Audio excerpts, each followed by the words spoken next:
Good morning, Northside. Pastor Chad here. I want to introduce you to a fellow Miss Northside, a friend of the ministry.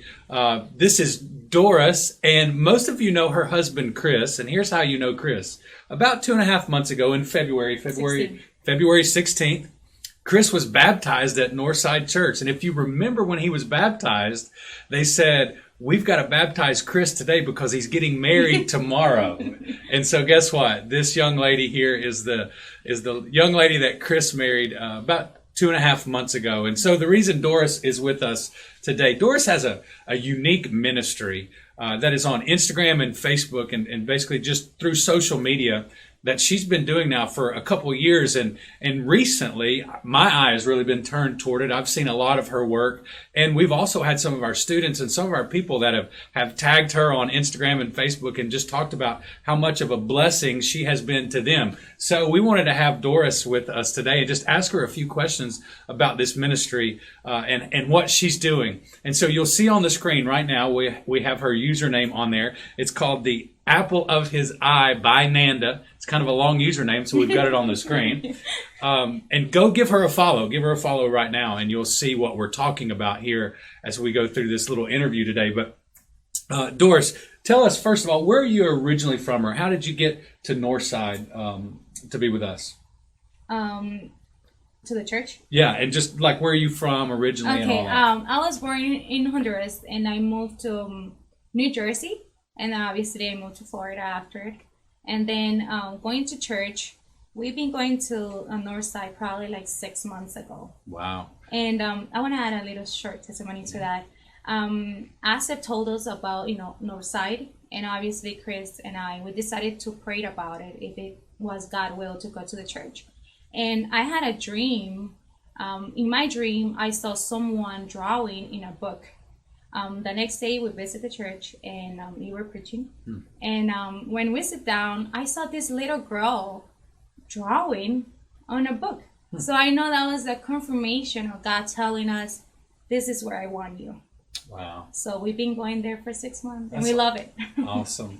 And God works in miraculous ways and sometimes mysterious ways. Yes. What a great testimony and just affirmation that God wanted you to be at Northside. Yes. Mm-hmm. So the next question is, you've covered how long you've been married and how long you've been at Northside. Mm-hmm. So tell us what it means. In your bio on Instagram, it says that you share your testimony through pages. Help us understand a little bit more of what that means. Yeah, for me, it means that God gave me a talent and I need to use it. And it should be everything for the glory of Him. Amen. That's how I pray, and that's how I spend my time with God. Mm-hmm. Creating at the same time because I love crafting. Yeah. So I just make beautiful pages and write my prayers there on that journal. That's neat. That's really neat.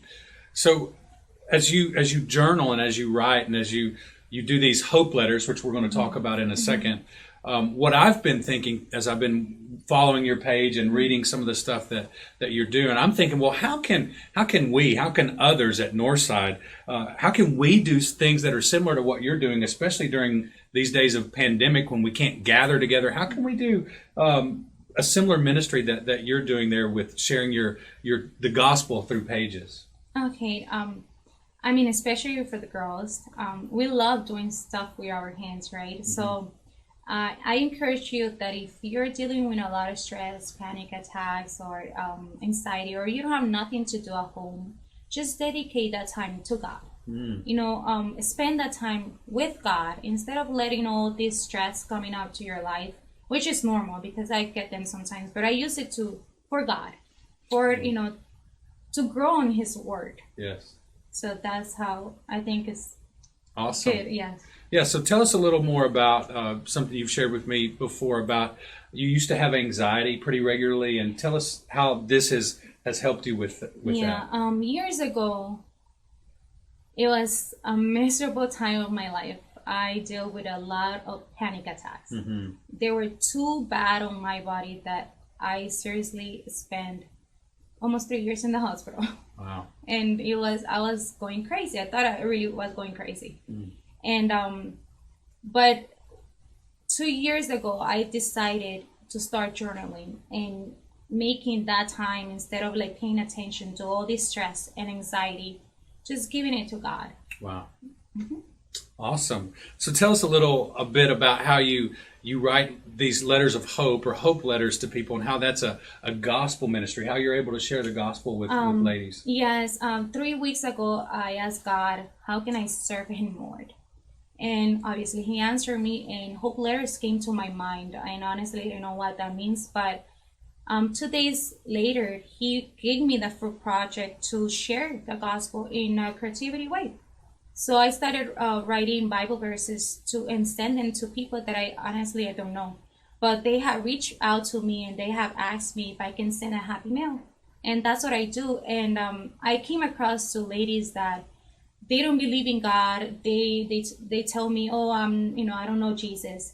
But they're happy to receive a happy mail from me. And, I know that the word of God will never return empty to a person. Right. And when they read the Bible verse, something will happen on their soul. Probably not that day, but I know eventually will. Amen. So, yeah, that's hope awesome. letters. So these letters of hope that she's writing and creating, and is, again, as you go follow her work, you'll see how incredibly detailed and just beautiful it is. These letters of hope, she's able to send them to people who don't believe in Jesus, who don't know God, but who will receive these letters and read them and actually give her feedback, because it's a personal touch, because it's something that she has done for them, and now it's just an avenue for her to use to share the gospel. Wow, what a great... Yes, and on that letter, I just, especially more for girls, what I do is I put little cute things inside there so they can use in their journal, they can use in their Bible if they already know Jesus, or whatever, just cute little things that I know will attract girls, that we love all these cute things. Sure, that's awesome. Awesome. So a couple more things. What's the most encouraging thing you've experienced during your Pages ministry? One of them, it was hope letters, because I asked God, how can I serve Him more? And He answered me, and that's been amazing. Just, all these messages that I received from girls telling me, this is what I needed to read right now on this moment. Wow. And so that's number one. And personally, for me, it's been a blessing, because years before I used to suffer of panic attacks, and I was running to the hospital. That was my first answer. But now I run to God, and I run to my Father, and that's how it's been a blessing for myself. That's awesome. She's going to preach for me today, if that's okay for you guys. That is an awesome story. She used to run to the hospitals, and she used to have anxiety, and now she runs to God, her true Father, our source of peace. Amen. Wow. Amen. Last question. So if as people are becoming more and more interested in this ministry that you're providing, how can somebody contact you if they want a hope letter themselves, or perhaps they have a person they might want a hope letter for? Yeah. They can, on my Instagram, direct message, or I created a highlight. That's what I call it, right? Highlight. Yes, on highlight Instagram. on Instagram. Yes. And they can click there, and they just can, put their address and name, and I would just send a hope letter. Wow. Awesome. It's that easy. It's that easy. Church, just wanted to give us another example of how our people, how you are doing ministry in these unique times, and how God is working. And actually, in some ways, God is working not more in these days, but He's working so uniquely that people are being reached with different methods, different forms of ministry, but still yet the gospel is going forward. Amen. And God's people are doing the work. And so, church, be encouraged today. Go follow our friend Doris. And when we do come back together, whenever that is, make sure when you see Doris and her husband Chris that you say hello, and that you tell them how much of a blessing her ministry has been to us here at Northside. Okay, so for Doris, Pastor Chad here saying Thank you. Thank you. Have a good day.